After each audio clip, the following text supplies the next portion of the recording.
Hindi ako maarte kahit anong trabaho pa yan. Basta alam kong mabubuhay ako at wala akong taong inaapakan. Construction man yan, pangalakal man yan, kung saan ako mabubuhay. So go ako. Negosyante ako ngayon. Okay yung takbo ng business ko. So hindi ko naman iniisip na habang buhay ganito kadami. So pag dumating sa point na maging mahina na yung business natin, at least gumawa man tayo ng panibagong ibang business, mayroon tayong mahuhugot na pang-umpisa. So kailangan talaga, kung kumikita kayo nga hindi man sa pagbibusiness, trabaho man yan, may mga plano kayo, ang pinaka-importante number 1, mag-ipon. Kasi mas madaling kumilos pag marami tayong salapi na pwedeng pagugutan, di ba? Walang love life? Wala. Ang inspirasyon ko, paano makaahon sa kahirapan. So yun talagang nag-push sa akin para mag-pursige. So walang inspirasyon, wala naman akong jowa. So walang apam? At wala. Pero marami na nanligaw ngayon. Pero nga, bakit ba tayo nagsusumikap? Di ba gusto natin makaahon sa stage ng kahirapan sa buhay na dinaras natin? Kasi ako naman yung tao na hindi naman talaga ang kanang mayamang pamilya. So kailangan talaga ang pag-asinso natin talaga, kung mahirap lang tayo, depende yan sa kasipagan na ipapakita nyo. So ang kailangan talaga siguro mag-tripling kayod tayo, tripling sipag, diba? Kasi ganun ako eh, hindi ako maarte kahit anong trabaho pa yan. Basta alam kong mabubuhay ako at wala akong taong inaapakan. Construction man yan, pangalakal man yan, kung saan ako mabubuhay. So go ako, hindi ako maarte na tao. So literal to, umaga ginagawa mong gabi at ang gabi ginagawa mong umaga? Yes, nangyayari naman talaga yan. Pero syempre, di ba, tao lang din naman tayo, minsan napapagod. So pag time na pagod na ako, nagpapahinga talaga ako, nagtatago ako. Kaya minsan pagdating ng gabi, maraming naghanap sa akin na hindi na ako makita. Syempre, kailangan ko na din mag-rest. Hindi naman pwede na 24 hours tayo gising din at magtatrabaho. Kaya nga kumuha ko ng maraming tao para at least meron tayong kapalitan kung pagod na tayo. So yun yun. Hindi lingid sa kaalaman mo, marami ka natutulungan ng mga vloggers, lalong-lalo na sa mga beginners na vloggers. So ano yung ma-advise mo sa mga vloggers na to, na kumikita sa'yo at natutulungan ka rin naman for promotion? Ayun lang naman ang kailangan talaga. Kung natutulungan ko sila, natutulungan din nila ako to promote. So ang kailangan lang talaga natin, magtulungan, hindi magsiraan. Yun lang. Last question. Kung may politiko magpapa-endorse sa'yo, willing ka ba at willing ka i-promote sila? Ay yes naman, why not? Diyos, kung kinakailangan ng tulong ko, bakit hindi, di ba? So willing naman tayo tulungan yung mga taong nangailangan ng tulong natin. At willing din sila tulungan tayo in the future. So di ba, yun naman talaga eh. Magpapakabastik pa ba tayo? Lalo na malapit na eleksyon, next year. Kasi marami nakapanood nung tinulungan mo, no? Yung si Kuya, at marami yung mga nagpahayag ng tulong na magbibigay sa kanya. So, doon sa part na yun, nakakatulong ka, no?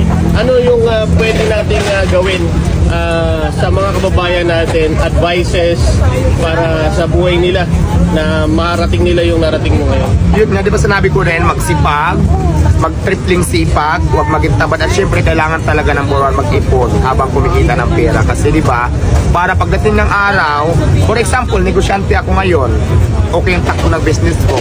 So hindi ko naman iniisip na habang buhay ganito kadami. So dating din talaga ang panahon na syempre, di ba, so baka pag dumating sa point na maging mahina na yung business natin, at least gumawa man tayo ng panibagong ibang business, mayroon tayong mahuhugot na pang-umpisa. So kailangan talaga, kung kumikita kayo nga hindi man sa pagbibusiness, trabaho man yan, may mga plano kayo, ang pinaka-importante number 1, mag-ipon. Kasi mas madaling kumilos pag marami tayong salapi na pwedeng pagugutan, di ba?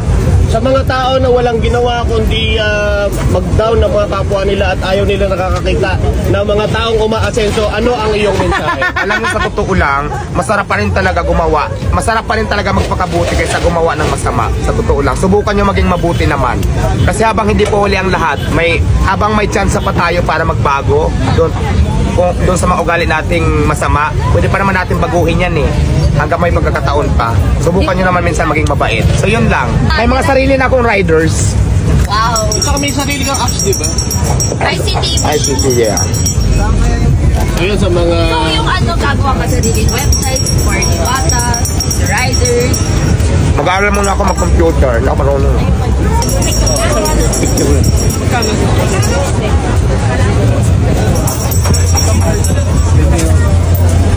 Yan, ang dami nagpapapicture. Iwata, last question. Kung wait lang. Nagpapapicture. Click lang na click. Picturein kita. Ganda. Ayan. Aray, napakatakan nyo lang kubunan. Kami na lang, Coco. generous. Okay na. Sinong vlogger gusto niyo makakulab? Ang gusto ko makatulab? Wala ka, sino pwede?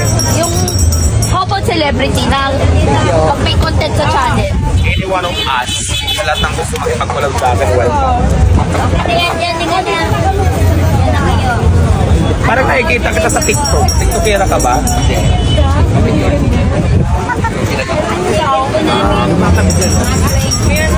Ikaw pala yun? Kanino? Dinala mo yung makeup artist na si Joel. Huli-huli. Makeup artist siya ng Batang Quiapo. Galing din ng ABS. Tapos dati nga sila nag-shooting na kami Batang Quiapo. Noong nakarang araw.